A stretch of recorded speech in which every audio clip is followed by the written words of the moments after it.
Leadership, especially going out to Belize into the jungle, definitely test myself, but I think more the leadership styles, you know, being cool, calm, collected, being able to not necessarily show weakness, but be able to set a good standard for the lads who are ranked below me.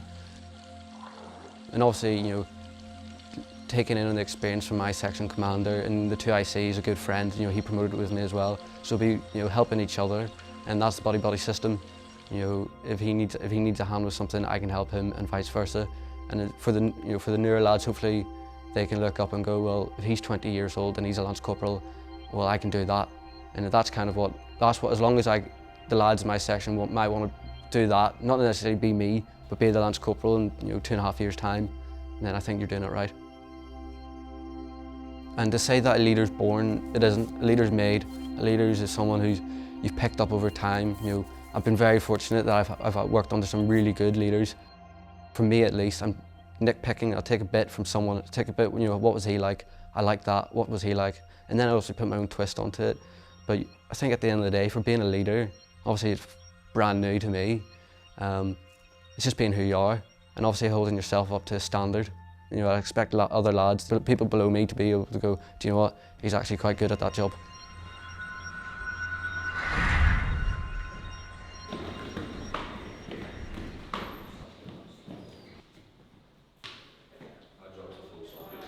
Right, I thought I showed you them, sorry. This is what I've got. So you have got them? Yeah. Well, I've got I'm happy.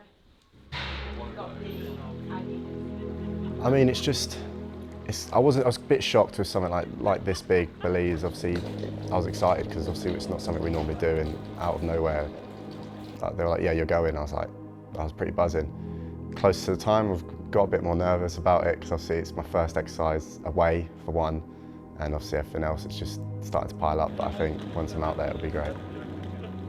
It'll be a massive opportunity to learn because I think I've been Lance Corporal for just over a week now. So I think I've picked up a few things over the years, but it'll be nice to put them all together and see how I get on. Before I joined the Army, I worked with Barracks, a place in Leicester. I was there for about 10 years. And 10 years down the line, I thought, I'm not getting anything out of it. So I wanted to try something different. I thought, I'll try the Army, see how I get on there. So we've had like photos from lads who went a few years ago of like the wildlife out there, and took a shock. I was like, is that seriously out there? Is that something we can be around? But no, it's like, I also decided on my own behalf to look at a video of like the insects out there. Awful idea. Really put me off at the time, but now it's like, I'm sure it'll be fine, but there is something different out there. So if we hear a scream in the middle of the night in your hammock, it's probably you, is it? Guaranteed. It doesn't even need to be probably, it'll be guaranteed me. I can't deal with spiders.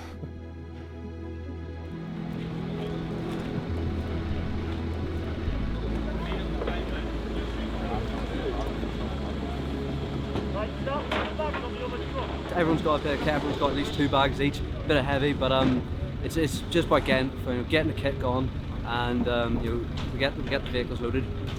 So we're setting off from Catterick at 0100 in the morning, hopefully being down at Brize at about 06.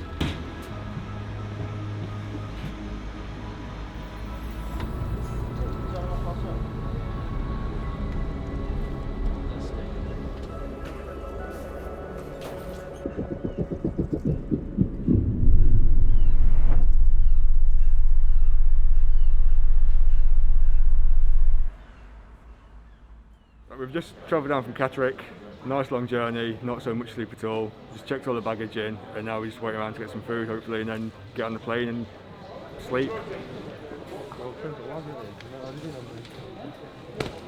We kind of tell the youngest kids that I'll be away for so many sleeps, so they know they've got the counting down now, so they'll just count down every morning. They get like a little tick calendar, and I'll put a sticker on it every day as well, so they can see how long till I'm back.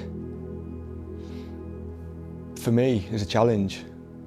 I know I've got my family behind me, I wouldn't be here if it wasn't for them anyway. But like I say, it's just, for me, I want to push myself, because I think my old jobs in Civvy Street is nothing like this at all.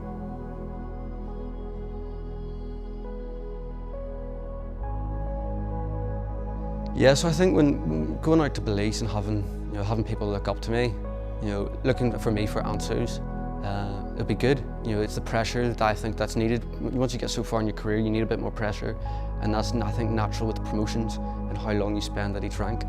I'm looking forward to it for lads to be able to ask me a question and for me to answer with the best of my ability and the knowledge that's around me, which there's plenty of.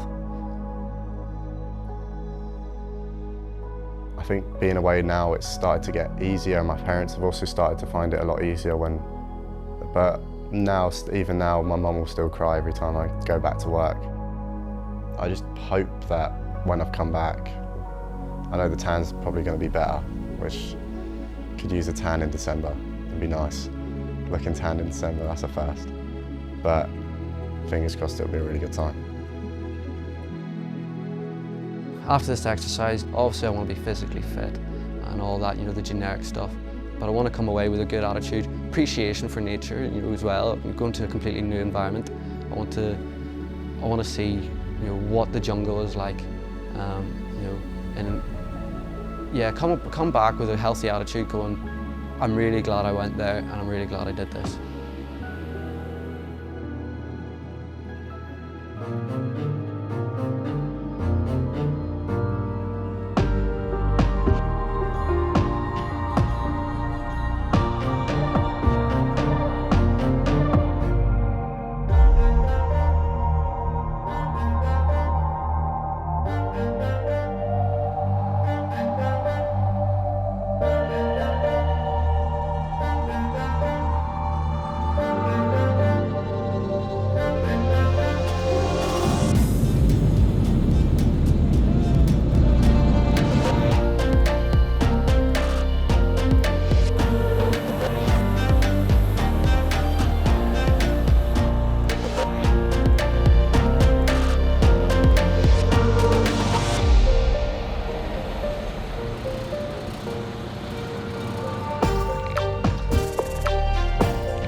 So I just got off the plane in Belize now. Obviously gone straight from the plane to the camp, taking all the baggage off and moving into the rooms. And now we're just going to get sort our admin out.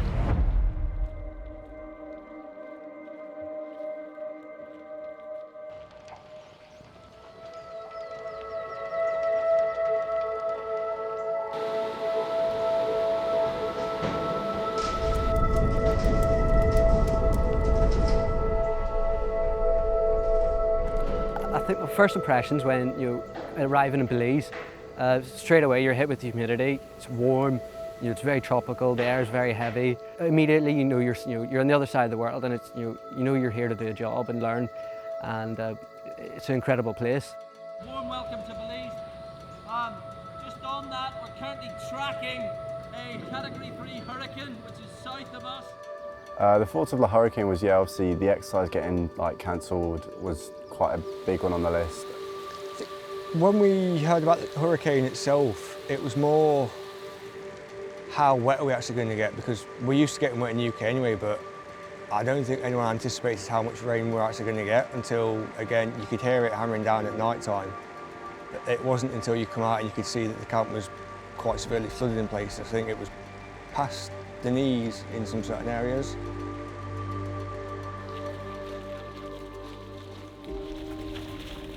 The first few days we were here was really warm, and having the acclimatisation, we were training with the PTIs.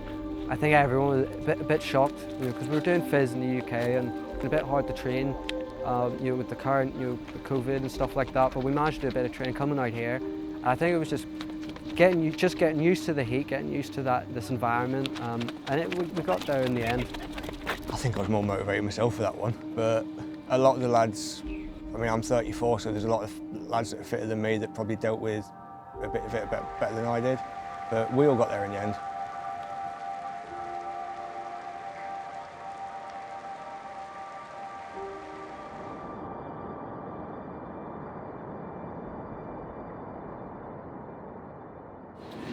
jungle base camp attack, 2 up, right, I'd have them on the inside of the 2 sections initially for the break-in.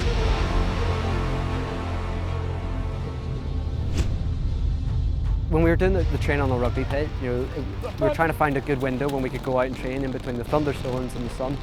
And we managed, we thought there was a window and it ended up turning into a thunderstorm. But everyone was a bit excited to actually get out on the ground on the rugby pitch and just running about with the weapon systems and putting things we've learnt in theory in the practice. Obviously the guys, it's the first time they've done it, they're doing pretty well. So when we go out there next week, they're going to have those basic foundations for when they get into an environment they've never been to before. And obviously all those things, good communication, momentum, aggression, they all come to the fore in that sort of environment. When the rain started really hitting and the camp started, you started to see puddles turn into streams and streams turn into rivers. Yeah, so we woke up and obviously the whole entire ground was flooded, and it was a bit of a shock. We didn't think it rained that much. It was instantly just like all hands on deck, just getting the sandbags in, just having to sandbag every doorway, sandbag off all like the generators and that, just to make sure everything's obviously secure and not going to get flooded. Same with the blocks, moving everything off like the floor and off the bottom bunk onto your top, just in case it does come into the room. When the humanitarian aid rumour came around, I think we all started getting excited because none of us have ever had the opportunity to do anything like that before, and it's probably not going to happen again either. So I think a lot of us just wanted to get out there and see how we could help in any way.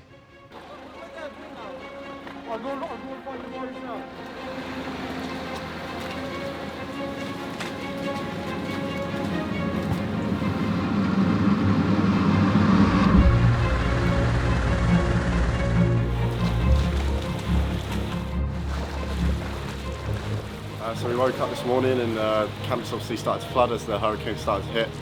So everyone now is just full sandbag mode, just getting sandbags, moving them in, and yeah, cleaning up the camp, making sure everything's secure.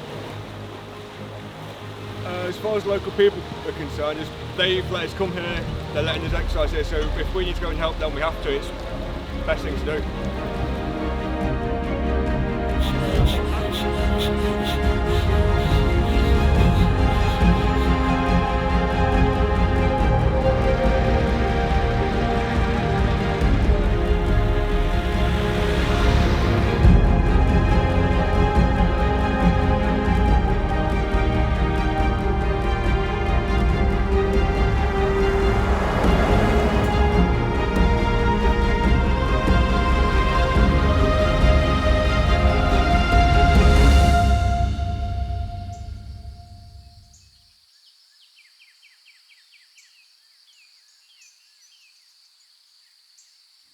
I mean, when we found out we were going on humanitarian aid, obviously I was very excited. I just wanted to get out, obviously, to help people and everything like that. It was a really good experience and a good opportunity as well to get hands-on and to understand what it's like to live in Belize and what the locals are like in general. Going out there was a bit of a shock, seeing how flooded everything was, seeing like houses fully submerged and like people separated from one end of the street to the other because of the floods. But it was good to obviously, you see like people like being reunited from the other side and helping those people cross. It's a really good feeling inside. So yeah, overall I'm really happy that we did it.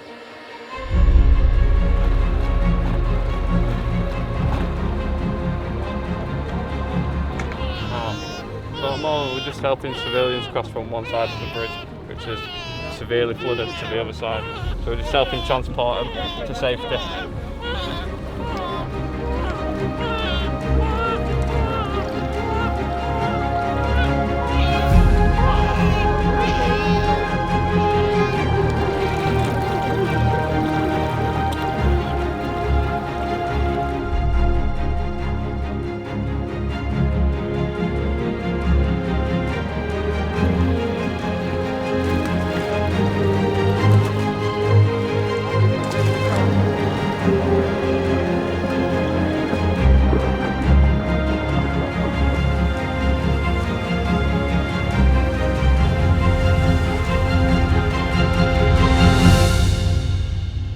I think that did hit home quite a lot because I've got young ones at home, and to see families separated from the other side of the road to the other, just to help them get together again, we all felt really proud of that moment. I think there was one moment, there was a lady that just had a C-section, and she just wanted to get home so the rest of the family could see the child, and we ended up helping her get across as well. In a way, we are quite lucky at home because we can, with all the technology that we've got, we are quite spoilt compared to everyone out here. I mean, my eldest daughter, she's addicted to a phone, and I'm hoping that once I've told her what we've been doing out here and what people have lost, I'm hoping it might try and change her in a way as well to appreciate what she's got more than just probably wanting everything as soon as she can. What I've realised from being in Belize, majority of the people here are very humble, and they see us in a British uniform and they're excited. We're there to help them. I was excited to just even speak to the locals and see what they're going through and how they're dealing with it, and even interacting with the BDF. Soldiers are soldiers across the world. We all act the same. We wear a different uniform with a different flag. I find it exciting to just work with the locals and interact with people.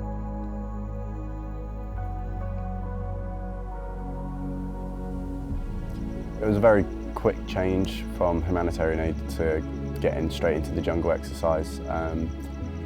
Everyone wasn't really acclimatised and a bit unsure how it's going to go due to not being able to do as much lessons and training beforehand, but overall it was high spirits before we went out.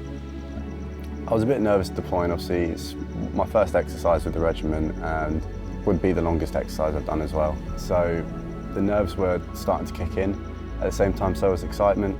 Your last final checks on your kit, you put your webbing on, your count cream's going on. That's the moment where the ball changes a bit for me, and that's where you're in the field now.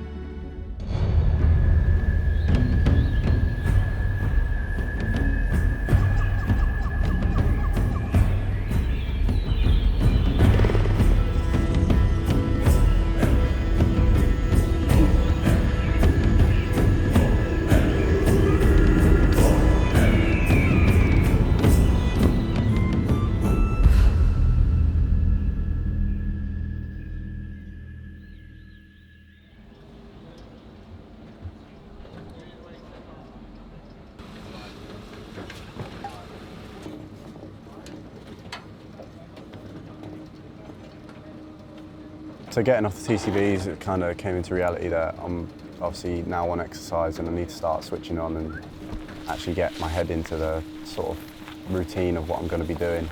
I was still nervous and excited at the same time, but from then on it was just focus on what I'm doing and just get it done. Right, we'll just walk you around now and just show the general areas of the sections and the general layout, sort of track plan-ish. So we've just deployed to Manatee training area. We've had our initial briefs about jungle rules and a bit the basics about survival. Now we're setting up our platoon harbour, and this is a bit more, in the intermediate phases, a bit more relaxed, and this is about us learning how to survive and operate in the jungle and basically what the jungle is like. Already everyone's, it's warm, it's very humid, and this is something we're all taking into account, making sure we're taking on enough water and stuff like that. But it's, this is the start. This is my first time being in the trees, and it's really about learning an exciting experience.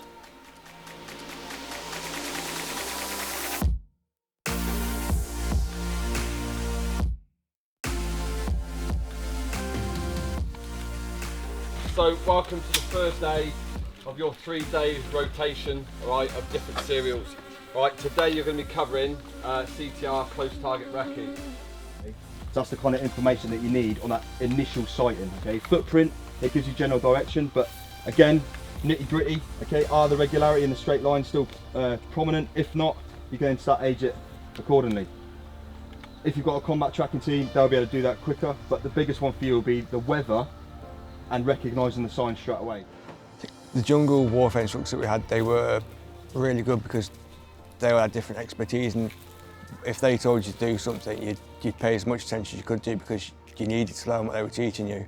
Very eye-opening, the knowledge they had about the jungle and how we had to do everything, but at the end of the day I learned a lot from them and they were definitely a big help out there. You can see the logs. Yeah. Yeah. Anything else around there that might identify the enemy? There is something straight on top of it. Yeah. Yeah. So that helps a lot, didn't it? Yeah. See when it moves. You see it now. See how unnatural that looks now. The way they taught us the ropes. They taught us how to do it. They walked us through it, and then they let us go off and do it on our own. After that, they watched and they gave us tips. They gave us advice. They gave us feedback, good and bad. Not everything you do is going to be perfect, and having someone that's not from your own unit, give their feedback is great. Because you're not going to get that. They're not going to butter it up for you, and that's what's needed. Because not everything's going to be perfect. You're setting off to conduct an attack. That moment on the line of departure before you set off, that's where the excitement kicks in. That's where you get to make your money. The basics, and when you do them well and the adrenaline gets going, it's exciting. And it's learning how to control that excitement, and then also learning how to turn it into aggression and do what we do, and it's a great feeling.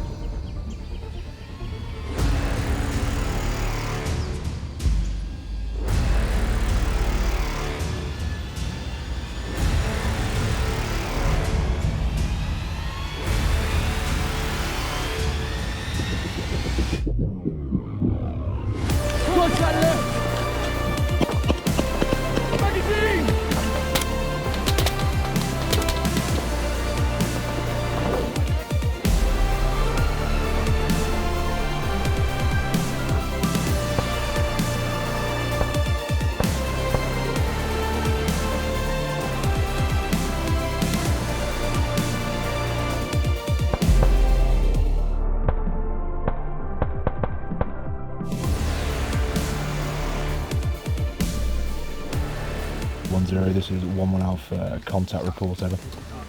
Enemy 3 times positions destroyed, 3 times enemy dead. The ground is really rough, but it's really good sort of learning curve and how you're going to have to act here. It's very low to the ground all the time, and when you go through the jungle it's very thick and hard, but it is fun and it is good. It's a good learning curve.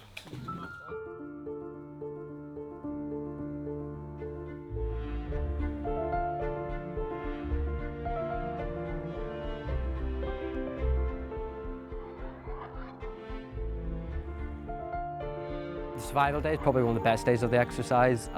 Getting the local trackers in whose ancestors are Mayans to teach you how to survive in the jungle. Techniques which have been practiced and perfected over hundreds of years. It was exciting. How they use the animals that are about the jungle to survive on. The highlight would probably be survival day in the jungle. Survival day was realising that when you are down to that survival sort of stage, you have to fend for yourself, and getting taught everything you need to know, like how to collect water, how to set traps, build a shelter, and also how to feed yourself. That was a bit of a weird one, seeing that for once. The British Army is trained to carry out arduous operations in all parts of the world. Frequently the operational situation and the weather, as you've seen in the last few weeks, can make resupply impossible, and then you have to live off the land. The problems of survival are the same for both soldier and civilian. The difference lies in that the soldier may need to hide his presence, while the civilian will want to attract attention to effect a rescue. Everyone wants to be a survival, and that might be you live for the next minute, you live for the next hour, you live for the next day. It's all about that. Just that little bit more, whatever the adverse conditions are. The fitter you are and the more knowledge you have, the greater your chances. You've been told the basic survival principles of water, shelter, food and fire. Your survival will depend upon applying these principles and adapting them to suit your circumstances. It was exciting, showing how they, these trackers built huts, almost like houses out of what was in the jungle, what was there. They showed us how to do it.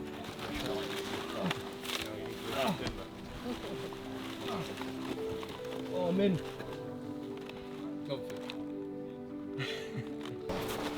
Oh, whoa, stop.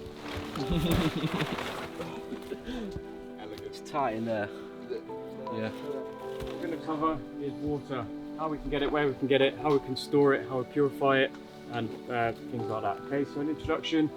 Water makes up 75% of the body, and it's vital to maintain an even body temperature. So I want 2 volunteers. Just tell the guys how just drink. Yeah, just drink. Lift it up. Just drink it. Yeah, put it in your mouth.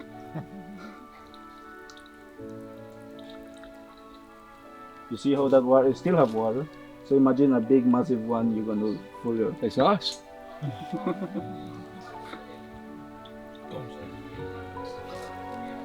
Between this, okay? So this coral will come and pull the string with the wool. Okay? So thinking back to the fire triangle then, okay, so we've got our 3 components. So we've got the oxygen, okay, or the air, which is around us anyway, that's free, that's natural. So what are the other 2 parts then? Okay, so heat and fuel. So obviously he's got his tinder in there that he's put in there, that'll be his fuel. Where's the heat coming from then? It's the friction, isn't it? Okay, so that's where he's getting the heat from.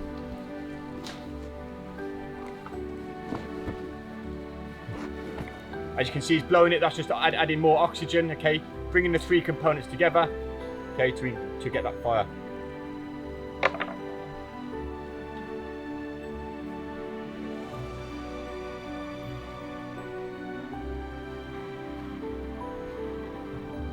There you go. Easy. I think it's just something that makes you appreciate more. You know, like we don't go. Normally we go into supermarkets and everything's cut up and red. You know, if you want bacon or if you want ribs, they're right there. But here, you know, you're going through the full process. I think it's a bit more appreciation, you know, for the animals. And also, you know, we're learning this for worst case scenario survival. And I think that's what you need to take into account. You know, God forbid any of us or anyone ever got lost, and you need to learn how to live off the land. And, these are you're getting taught by the experts, and it's even though it's very brief, and you don't learn survival in one day, but it's given us a good insight, I think. I think we're looking forward to seeing anything decent because we're on rations for the past few days, and that just quite bland. Yeah, definitely. When you smell pork cooking in the background, and there's going to be chicken, you're going to have pork and stew, ribs and stuff like that. So I think it'll be a nice change from eating rations.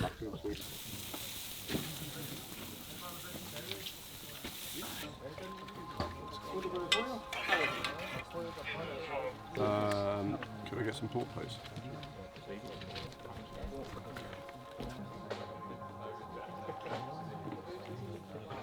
How many days would you give yourself? Solid, 3. No, hopefully longer. I'd probably give myself 2 days before I start crying.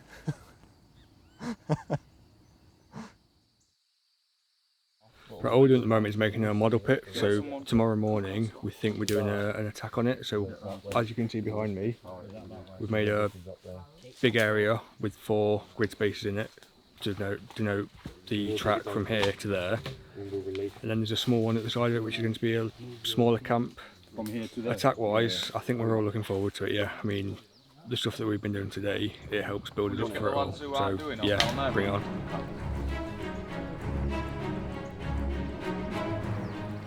From this trip, I probably learned the most about myself is that believing in myself about I can actually do if I put my mind to it.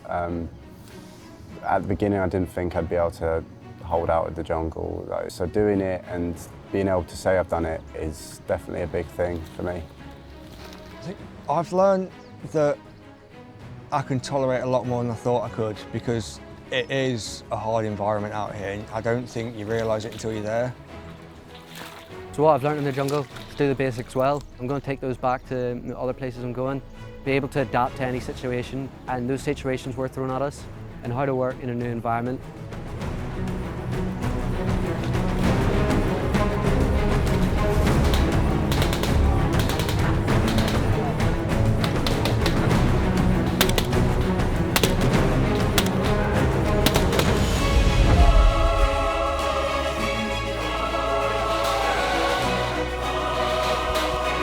Vice sport if needed on the drill, I'll give you a nod.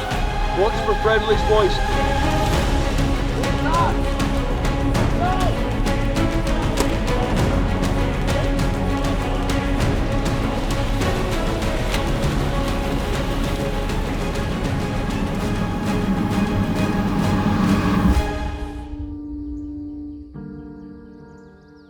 I mean, if my teachers saw me now, I'd feel like it would be, this is not the same child we had in school. A lot of them would probably be quite shocked how far I've come.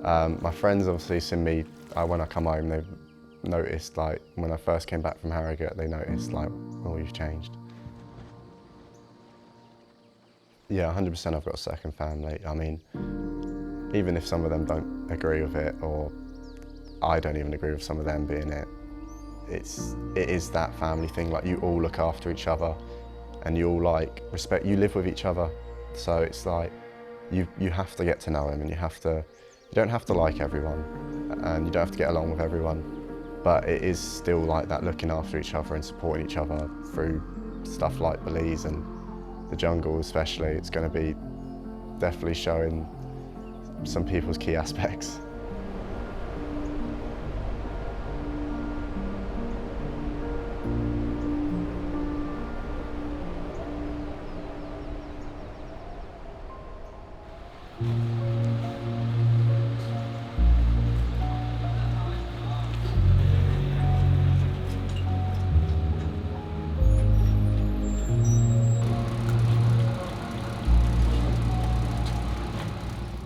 I think with the exercise that we've just done, it's helped build me up no end, because before we come into this, I probably lacked a lot of confidence.